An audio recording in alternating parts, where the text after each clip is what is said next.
राधे कृष्ण। आप सभी को षटतिला एकादशी व्रत कथा महात्म्य। भगवान श्री कृष्ण के श्रीमुख से एकादशियों का महात्म्य सुनकर श्रद्धा पूर्वक उन्हें प्रणाम करते हुए अर्जुन ने कहा, हे केशव, आपके श्रीमुख से एकादशियों की कथाएं सुनकर मुझे असीम आनंद की प्राप्ति हुई है। हे मधुसूदन, कृपा कर अन्य एकादशियों का महात्म्य सुनाने की भी अनुकंपा करें। हे अर्जुन, अब मैं माघ मास के कृष्ण पक्ष की षटतिला एकादशी व्रत की कथा सुनाता हूँ। एक बार दालभ्य ऋषि ने पुलस्त ऋषि से पूछा, हे ऋषि श्रेष्ठ, मनुष्य मृत्युलोक में ब्रह्म हत्या आदि महापाप करते हैं और दूसरे के धन की चोरी तथा दूसरे की उन्नति देखकर ईर्ष्या आदि करते हैं। ऐसे महान पाप मनुष्य क्रोध, ईर्ष्या, आवेग और मूर्खतावश करते हैं और बाद में शोक करते हैं कि हाय, ये हमने क्या किया। हे महामुने, ऐसे मनुष्यों को नरक से बचाने का क्या उपाय है? कोई ऐसा उपाय बताने की कृपा करें जिससे ऐसे मनुष्यों को नरक से बचाया जा सके, अर्थात उन्हें नरक की प्राप्ति ना हो। ऐसा कौन सा दान पुण्य है जिसके प्रभाव से नरक की यातना से बचा जा सकता है? इन सभी प्रश्नों का हल आप कृपा पूर्वक बताइए। दालभ्य ऋषि की बात सुन पुलस्त ऋषि ने कहा, हे मुनि श्रेष्ठ, आपने मुझसे अत्यंत गूढ़ प्रश्न पूछा है। इससे संसार में मनुष्यों का बहुत लाभ होगा। जिस रहस्य को इंद्र आदि देवता भी नहीं जानते, वह रहस्य मैं आपको अवश्य ही बताऊंगा। माघ मास आने पर मनुष्य को स्नान आदि से शुद्ध रहना चाहिए और इंद्रियों को वश में करके तथा काम, क्रोध, लोभ, मोह, ईर्ष्या तथा अहंकार आदि से सर्वथा बचना चाहिए। पुष्य नक्षत्र में गोबर, कपास, तिल मिलाकर उपले बनाने चाहिए। इन उपलों से 108 बार हवन करना चाहिए। जिस दिन मूल नक्षत्र और एकादशी तिथि हो, तब अच्छे पुण्य देने वाले नियमों को ग्रहण करना चाहिए। स्नान आदि नित्य कर्म से देवों के देव भगवान श्री हरि का पूजन और कीर्तन करना चाहिए। एकादशी के दिन उपवास करें तथा रात को जागरण और हवन करें। उसके दूसरे दिन धूप, दीप, नैवेद्य से भगवान श्री हरि की पूजा अर्चना करें तथा खिचड़ी का भोग लगाएं। उस दिन श्री विष्णु को पेठा, नारियल, सीताफल या सुपारी सहित अर्घ्य अवश्य देना चाहिए और इसके बाद उनकी स्तुति करनी चाहिए। हे जगदीश्वर, आप निराश्रितों को शरण देने वाले हैं। आप संसार में डूबे हुए का उद्धार करने वाले हैं। हे कमल नयन, हे मधुसूदन, हे जगन्नाथ, हे पुंडरीकाक्ष, आप लक्ष्मी जी सहित मेरे इस तुच्छ अर्घ्य को स्वीकार कीजिए। इसके पश्चात ब्राह्मण को जल से भरा घड़ा और तिल दान करने चाहिए। यदि संभव हो तो ब्राह्मण को गऊ और तिल दान देना चाहिए।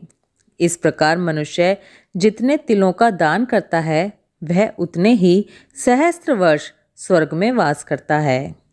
तिल स्नान, तिल की उपटन, तिलोदक, तिल का हवन, तिल का भोजन, तिल का दान।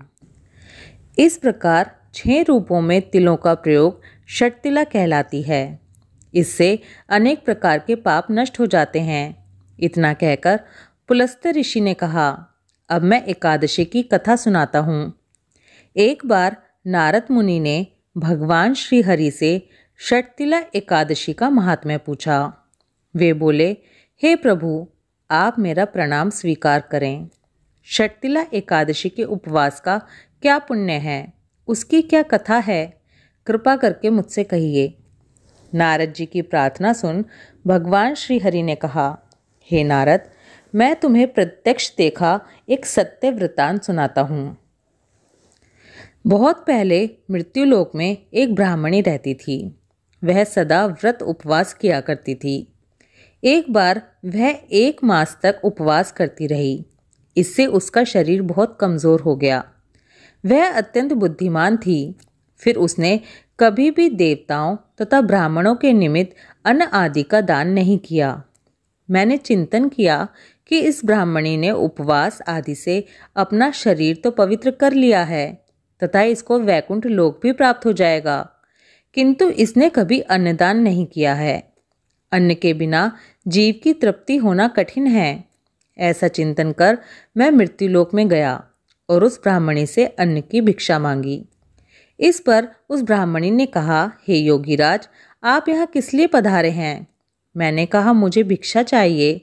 इस पर उसने मुझे एक मिट्टी का पिंड दे दिया। मैं उस पिंड को लेकर स्वर्ग लौट आया।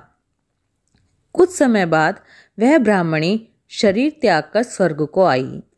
मिट्टी के पिंड के प्रभाव से उसे उस जगह एक आम के वृक्ष के सहित घर मिला, किंतु उसने उस घर को अन्य वस्तुओं से खाली पाया। वह घबराई हुई मेरे पास आई और बोली, हे प्रभु, मैंने अनेक व्रत आदि से आपका पूजन किया है, किंतु फिर भी मेरा घर वस्तुओं से रिक्त है। इसका क्या कारण है? मैंने कहा, तुम अपने घर जाओ और जब देव स्त्रियां तुम्हें देखने आए तब तुम उनसे षटतिला एकादशी व्रत का महात्म्य और उसका विधान पूछना। जब तक वह ना बताएं तब तक तुम द्वार नहीं खोलना। प्रभु के ऐसे वचन सुनकर वो अपने घर गई और जब देव स्त्रियां आई और द्वार खोलने के लिए कहने लगीं, तब उस ब्राह्मणी ने कहा, यदि आप मुझे देखने आई हैं तो पहले मुझे षटतिला एकादशी का महात्म्य बता दीजिए।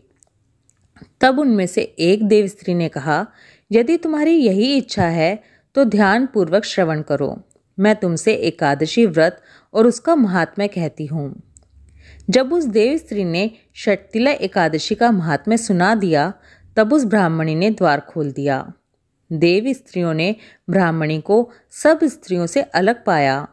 उस ब्राह्मणी ने भी देव स्त्रियों के कहे अनुसार षटतिला एकादशी का उपवास किया और उसके प्रभाव से उसका घर धन धान्य से भर गया।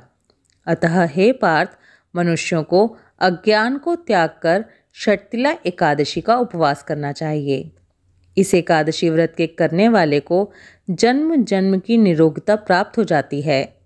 इस उपवास से मनुष्य के सभी पाप नष्ट हो जाते हैं। इस उपवास को करने से जहाँ हमें शारीरिक पवित्रता और निरोगता प्राप्त होती है, वहीं अन्न तिल आदि का दान करने से धन धान्य में बढ़ोतरी भी होती है। इससे ये भी सिद्ध होता है कि मनुष्य जो और जैसा दान करता है, शरीर त्यागने के बाद उसे फल भी वैसा ही प्राप्त होता है। अतः धार्मिक कृत्यों के साथ साथ हमें दान अवश्य ही करना चाहिए। षटतिला एकादशी व्रत कथा महात्म्य समाप्त। ओम नमो भगवते वासुदेवाय। राधे कृष्णा।